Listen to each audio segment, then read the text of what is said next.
with the Yankees eliminated from playoff contention, I think it's about time that we start planning out what the Yankees could do this offseason.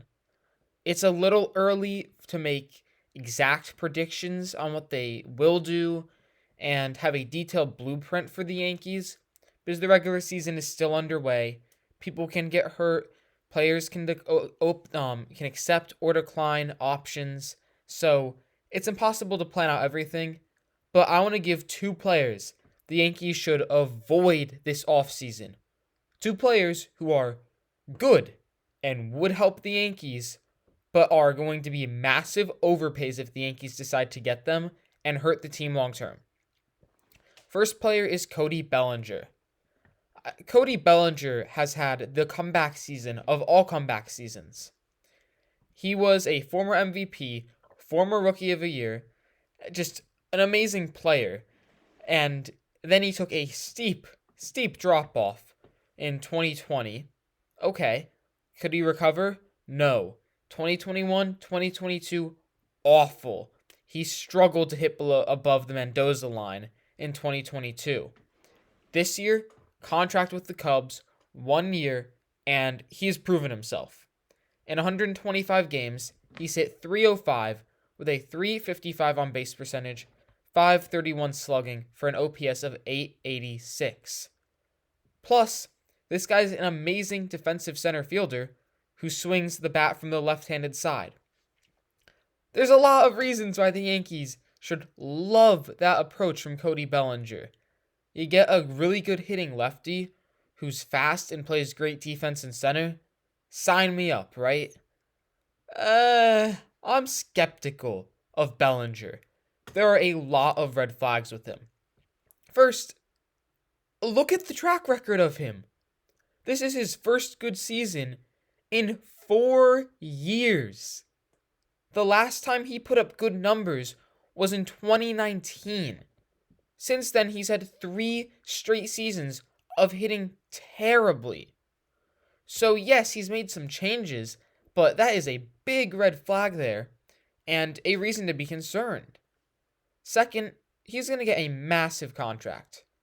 As I said, he's a former MVP, former Rookie of the Year, and he's going to be 28 this offseason. That just screams giant pay roll coming in for him. Having a great year, he's likely going to get around $200 million this offseason. It's going to be a crazy contract for Bellinger.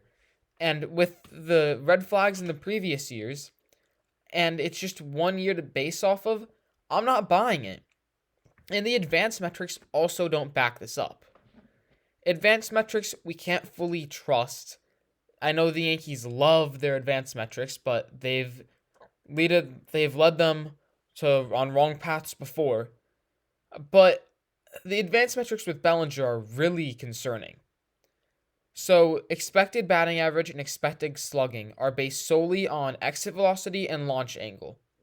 And his expected batting average this year is .269, a steep drop-off from his current batting average of .305. Expected slugging is .440. His current slugging is .531. And he's hitting the ball the weakest of his career, lowest exit velocity. Now, he has changed his approach to reduce strikeouts, but as the expected numbers show, he's gotten crazy lucky this season. He's had red flags, he's had an inconsistent pass record, and he's going to get a ton of money. Yankees, just avoid the headache of Cody Bellinger. You do not want another long-term deal that could crumble under you. And that's what I fear Bellinger will be. The second player is Blake Snell. Snell is likely going to win the Cy Young in the NL. He has been lights out. 2.25 ERA at the time of recording in 180 innings pitched. Fabulous numbers right there. Just lights out. He is a great pitcher. Over 200 strikeouts on the season. He's hard to hit. He has the lowest hits per 9 in the majors. So, great pitcher. But, he has an inconsistent track record too, and he's gotten very lucky. So, StatCast can show you the amount that your defense has helped out a pitcher. And of all pitchers in MLB, Blake Snell's defense has helped him out the most. He has gotten the most additional outs because of his defense than any other pitcher. And the Padres' defense is much better than the Yankees' defense. The Yankees' defense, not that great. So I'm concerned about Blake Snell coming over here and having a worse defense behind him. Because going from the best to pretty good defense is going to raise that ERA a lot. Additionally, he has had a bad and inconsistent track record. He won a Cy Young in 2018. He had a sub-2 ERA in 180 innings pitched, lights out, amazing. Then he had a 4.29 ERA the next season. That is concerning. And the more advanced stats are also scared about Blake Snell. He has a 3.44 FIP, which is fielding independent pitching. So, yeah, that's pretty good. And a 3.44 ERA, for saying his ERA would be equal to his FIP, is still really good. But because he's about to win a Cy Young, he's won a Cy Young in the past, and he's 30 years old, he's going to get a massive contract. Expect Carlos Rodon type money. And look how well that turned out for the Yankees. So, just avoid the headache of Blake Snell, Yankees. The risk is massive with him. The consistency is not there. The season is too good to be true.